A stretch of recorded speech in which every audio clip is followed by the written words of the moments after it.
Muitas discussões acontecem com o propósito de saber quem são os 144 mil selados do livro do Apocalipse. Se você está gostando deste assunto e deseja saber mais sobre as próximas revelações de Apocalipse, inscreva-se no canal, ative o sininho e deixe seu comentário.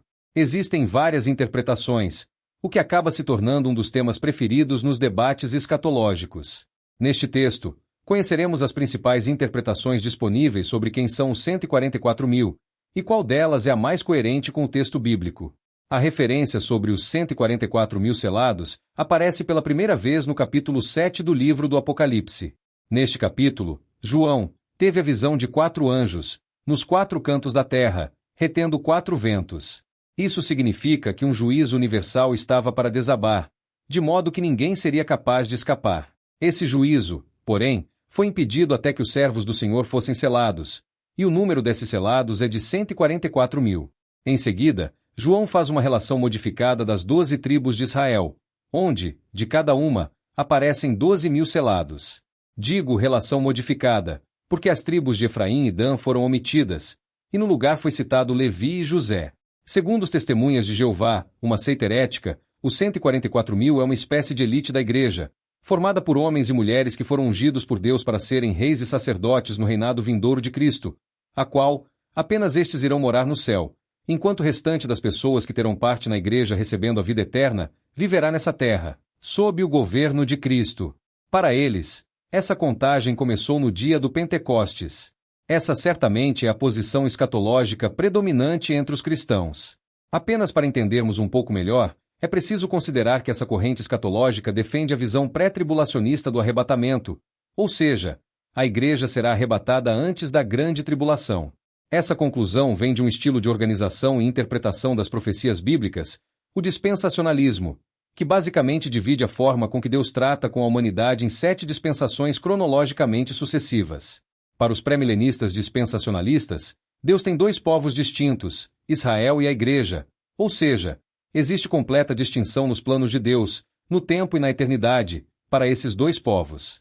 Em relação à interpretação do livro do Apocalipse, o dispensacionalismo adere ao estilo futurista, que, basicamente, defende que a partir do capítulo 4 o livro descreve eventos futuros, que ocorrerão, sobretudo, no período de 7 anos da Grande Tribulação.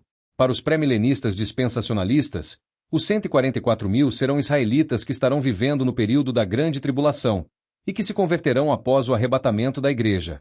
Esses 144 mil serão evangelistas durante esse período, e, juntamente com as 2 testemunhas, serão fundamentais para um grande avivamento que converterá muitas pessoas, tanto judeus quanto gentios. Alguns dispensacionalistas acreditam que esses judeus serão marcados, ou selados de forma visível em suas frontes, para que o governo do anticristo não possa tocá-los. Para outros, eles receberão um selo em suas frontes, mas não será literal. De qualquer modo, praticamente todos os dispensacionalistas concordam que os 144 mil selados serão poupados dos juízos que virão. Os dispensacionalistas também se dividem sobre o que ocorrerá com os 144 mil selados. Há quem defenda que esses judeus aguardarão como remanescentes a segunda vinda de Cristo em glória na terra, quando Jesus destruirá o anticristo e implantará o reino milenar, enquanto outros defendem que eles serão arrebatados em algum momento antes da segunda vinda, para se harmonizar com o que é descrito em Apocalipse 14. Os pré-milenistas dispensacionalistas defendem que, apesar das tribos terem se perdido, Deus as conhece e preservará um remanescente, e, após o tempo da plenitude dos gentios, Deus voltará suas atenções ao povo de Israel. Eles também argumentam que as ausências das tribos de Dan e Efraim nessa lista é devido aos casos de idolatria e corrupção mencionados no Antigo Testamento. Sobre a tribo de Dan, segundo alguns deles, possivelmente será a tribo de origem do anticristo. Para os pré-milenistas históricos e os amilenistas, muitos pós-milenistas também compartilham da mesma interpretação. Esse número 144 mil é simbólico, e não deve ser interpretado de forma literal ou como uma estatística. É importante saber que para os pré-milenistas históricos, amilenistas e pós-milenistas, Deus tem apenas um povo, a Igreja, formada por judeus e gentios, ou seja, a Igreja é o Israel de Deus. Nessa linha de interpretação, também existe algumas diferenças entre seus defensores. Alguns consideram que os 144 mil realmente são apenas judeus cristãos, mas não se trata de um número literal, ou seja, os 144 mil representam todos os judeus convertidos, mostrando que eles também fazem parte da Igreja, como um só povo. Essa conclusão é derivada do fato de que no próprio capítulo 7 parece existir uma distinção de multidões, isto é, uma com 144.000 e outra com número incontável.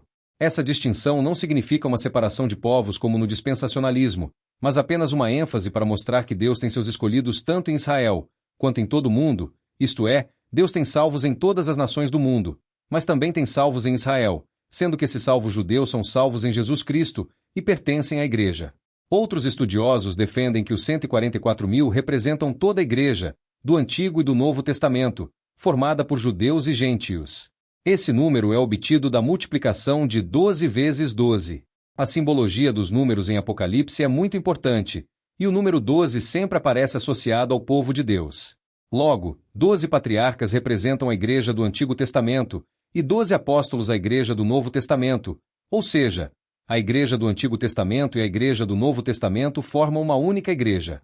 Isso parece evidente na descrição simbólica da Nova Jerusalém, que tem 12 portas com o nome das 12 tribos e 12 fundamentos com o nome dos 12 apóstolos, e seu muro tem altura de 144 covados. O resultado da multiplicação de 12 vezes 12, 144, é multiplicado por 1.000, resultando no número 144.000, que significa a totalidade da igreja. Para explicar a descrição de duas multidões na visão do capítulo 7, os intérpretes defendem que, do ponto de vista do céu, os eleitos de Deus têm um número exato, isto é, Deus conhece cada um dos que são seus, e o simbolismo do número 144.000 é utilizado para este fim. Já a outra multidão são os mesmos 144.000, porém do ponto de vista da terra, isto é, Deus conhece o número exato, mas sob os olhos dos homens, a igreja é uma multidão incontável. Essa multidão é formada por pessoas de todos os povos, tribos, línguas e nações, incluindo judeus convertidos. Qual a interpretação correta sobre os 144.000 para mim? A resposta dessa pergunta vai depender da linha escatológica que cada um adota, por isso sempre veremos uns defendendo uma coisa e outros outra coisa. Particularmente, penso que a interpretação mais coerente com as Escrituras é a última interpretação. Os 144.000 representam a totalidade da Igreja de Cristo, o Israel espiritual que, aos olhos de Deus, tem um número exato, mas aos olhos humanos é uma multidão incontável, são como a areia do mar. Para mim, esse número não pode ser literal, porque isso ignoraria o padrão literário do Apocalipse. Também não pode ser aplicado às tribos de Israel, pois isso implicaria na distinção entre Igreja e Israel, e considero essa uma maneira extremamente confusa e, a meu ver, bastante equivocada de interpretar a Bíblia. Deus não tem dois povos. Deus tem apenas um único povo, formado por judeus e gentios, a Igreja, o verdadeiro Israel de Deus. Todos que são de Cristo são descendentes de Abraão, ou seja, Abraão é o pai de todos os que creem em Jesus, judeus ou não, já que, segundo o apóstolo Paulo, os verdadeiros judeus não são os descendentes físicos de Abraão, mas os descendentes espirituais. Logo, aquele que serve a Deus em espírito, e se glória em Jesus Cristo, não confiando na carne, é a verdadeira circuncisão. Também é importante considerar que desde o cativeiro assírio, 10 das 12 tribos se perderam, e as duas últimas tribos do sul também se dispersaram após a queda de Jerusalém. Outro fator que complica a aplicação desse número às 12 tribos é a ausência das tribos de Dan e de Efraim, sem nenhuma explicação bíblica convincente para isso, ou seja, entender que o anticristo virá de uma dessas tribos, e por isso foram omitidas, é muito mais uma alegoria do que uma hermenêutica sólida. Fato é que, essa ordem trocada das tribos, não pode ser encontrada em nenhum outro lugar da Bíblia. Para finalizar, o capítulo 14 do Apocalipse mostra claramente que os 144.000 foram comprados de toda a terra, e não apenas dentre os judeus. Amados irmãos e irmãs, eu sou o evangelista Ronaldo e quero agradecer por estar aqui conosco. Não sei a que horas você está ouvindo essa mensagem, mas o que importa é que você faz parte dessa comunidade. Se você foi tocado por este conteúdo e deseja se aprofundar mais na palavra de Deus, eu peço que você nos ajude a espalhar essa mensagem poderosa. Curta este vídeo. Isso nos ajuda a alcançar mais pessoas que precisam ouvir a verdade do Evangelho. Compartilhe com seus amigos e familiares. Juntos, podemos levar esperança e luz a quem está precisando. Deixe seu comentário. Sua opinião é muito importante para nós e adoramos ouvir o que você pensa. E claro, inscreva-se no canal. Não perca nenhuma novidade e fique por dentro de todos os conteúdos que preparamos com carinho para você. Conto com seu apoio para que possamos continuar essa missão e levar a mensagem de Deus ainda mais longe. Vamos juntos transformar vidas. Que Deus abençoe a sua vida abundantemente.